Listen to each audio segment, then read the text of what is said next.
If you are planning to get a new SIM card in UAE, Virgin Mobile has got a very good offer for you.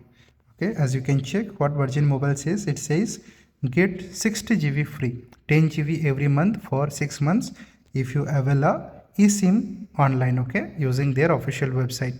And if you want to check the compatibility, you can just click here and check the compatibility. One more thing I would like to tell you, your mobile phone should support eSIM, okay. If your mobile phone do not support eSIM, then you cannot arrange a eSIM for your new connection. Then you need to go for a physical SIM. If you want to learn more, just click here and you can just check more terms and condition about this offer. And you can say you have got this DEY eSIM activate in a snap. First of all, what you need to do, you need to just visit, click there and choose your plan for 1 month, 6 month or 12 month.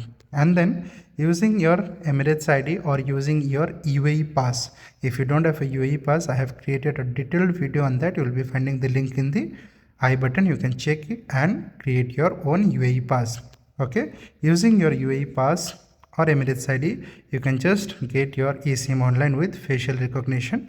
And if you're a tourist here, you can just use your passport to get your own eSIM online. Okay, and then finally, you will be getting 60 GB data for free, 6 months 10 GB every month. Okay, as you can check, it is written here how to get 10 GB offer. Choose a plan AED 79 or more and activate using facial recognition online. You will be getting 60 GB free, 10 GB for every 1 month till 6 months. Okay, and it is very easy to activate your eSIM with UAE Pass. Okay, you can just check the video in this website. I will put the link in the description, and using the link in the description you can just come to the official website of Virgin Mobile UAE and get your own SIM card. If you have any question, do not hesitate to write in the comment. I will try my best to reply that. And it's very easy to get your new UAE Virgin Mobile SIM card. I hope you like the video. Do hit the like button. If you haven't subscribed my YouTube channel, to subscribe my YouTube channel. Thank you for watching. See you in the next video.